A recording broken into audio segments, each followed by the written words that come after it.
Defoe and the Duchess as a pioneer of the two-guitar approach to rock and roll. Bo Diddley also notably forged a place for female guitarists in rock. And that is the end of the first article I picked for us. That is the end of the section Electrifying Blues. Electrifying Blues. Are you ready for me to turn the page? Here we go, here we go, here we go. You want to see the picture on this page? Here's our picture on this page.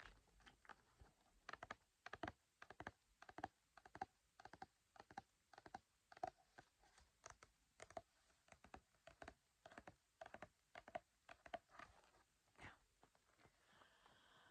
the next article that I picked out is called Non-Western Influences. Non-Western Influences. Non-Western Influences.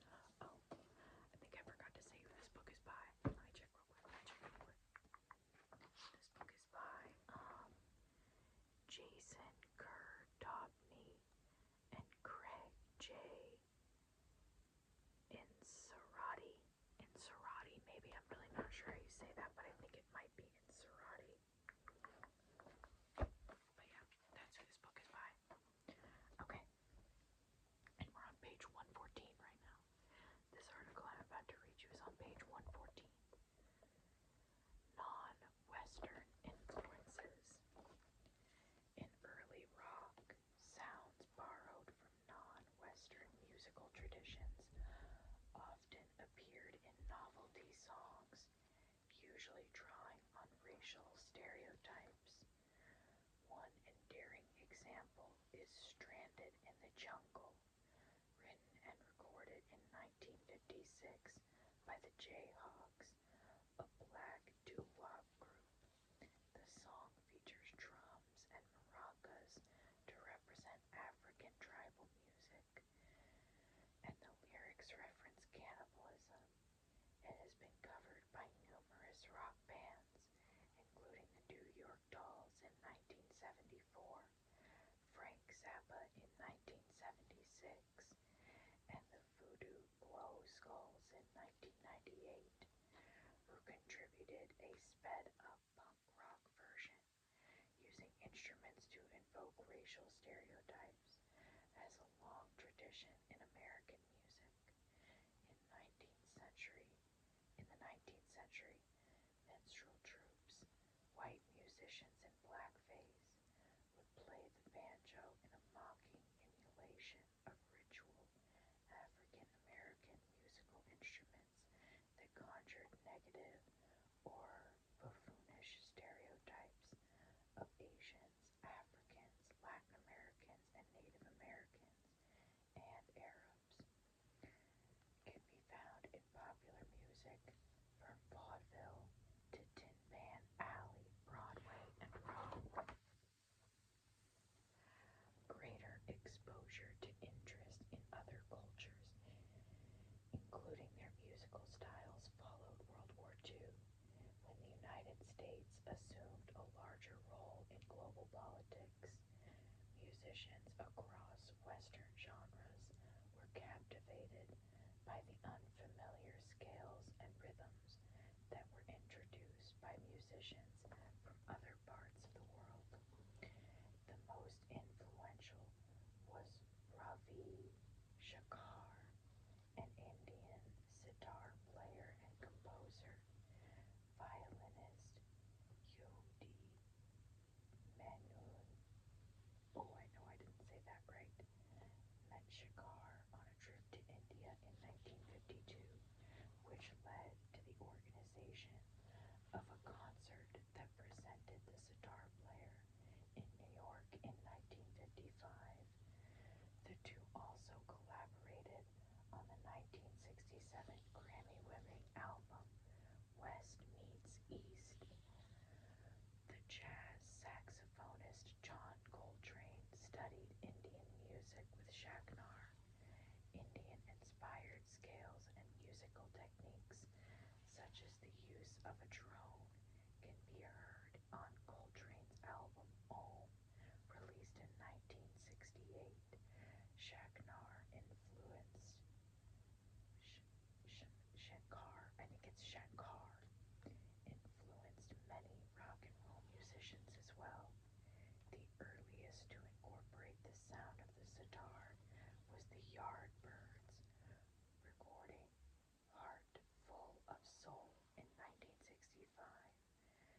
the Byrds met the Beatles in Los Angeles in 1965, Crosby extolled the brilliance of Shankar to George Harrison, who had recently encountered a sitar on the set of the movie Help.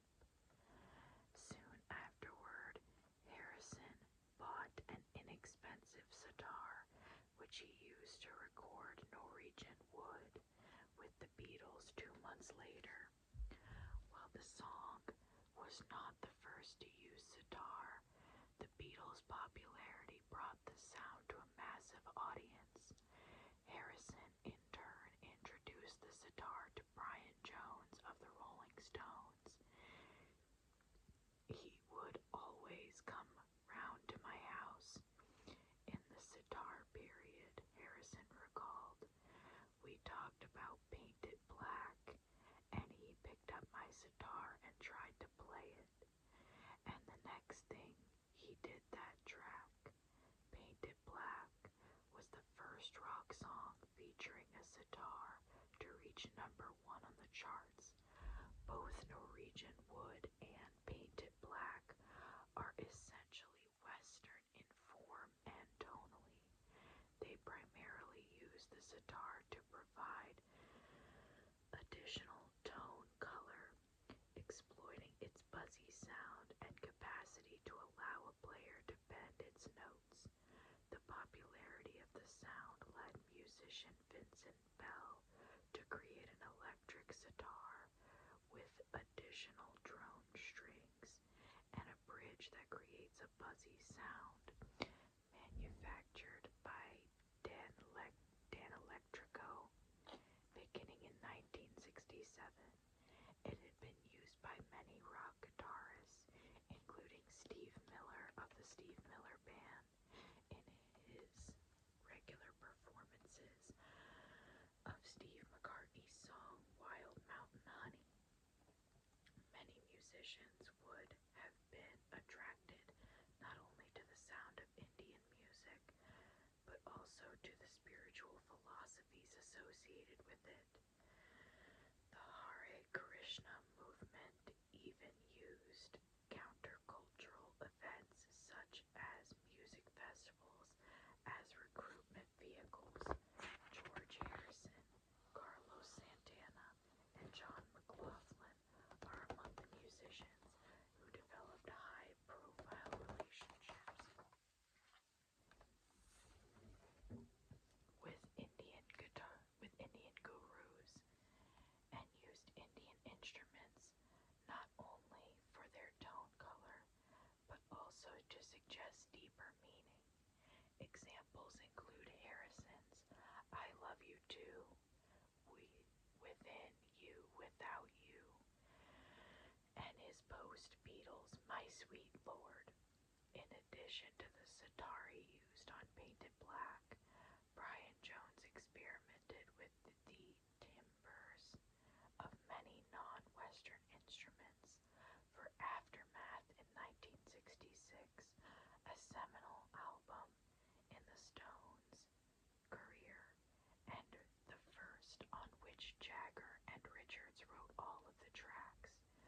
Jones' sense of tone color was magnificent, said Eddie Kramer.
distinctive, high-energy genre created in the 1940s by Cuban musicians in New York, infused with big band swing music with Afro-Cuban traditions. Tonga, written in 1943 by Mario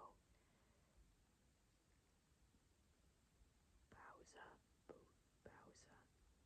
and performed by Frank Grillo and his Afro-Cubans, is the first example. The key to the sound was the expression of the percussion section. In addition to the band's drum set, there were three percussionists playing Afro-Cuban drums: the shallow, high-pitched wooden bongos, the large barrel-shaped congas, and the shallow, metal-framed timbalas, played with sticks. The four differently pitched sets of drums drove a strong, infectious beat for fast dance music, underpinning Afro-Cuban jazz and much of Latin American music is the rhythm known as the clave, five accented beats across two measures of time. Bo Diddley introduced a form of the clave beat to rock and roll in his 1955 hit song, the hugely influential rhythm. A syncopated 3/2 beat came to be known in rock and roll as the Bo Diddley beat. It can be heard across rock history, from the Rolling Stones' Please Go Home to Tom Petty's American Girl and George Michael's Faith. Expanded percussion sections also made their way from Afro-Cuban jazz into rock and roll. One of the earliest examples was Carlos Santana's self-named Latin blues fusion band, which he formed in San Francisco in 1966. Its first album, Santana, in 1969, included long free-form instruments featuring long guitar, bass, Hammond organ, and drum set. The inclusion of two additional percussionists, Michael Cabarello on congas and Jose Arias playing timbales, defined the band as a Latin-flavored ensemble, intensified rhythmic energy, and enhanced the group's ability to establish different stylistic grooves. Many other large rock bands, such as the Grateful Dead, the Allman Brothers, and the Roots, have used expanded percussion sections and Afro-Cuban drums to provide the same rhythmic energy. Sheila E., the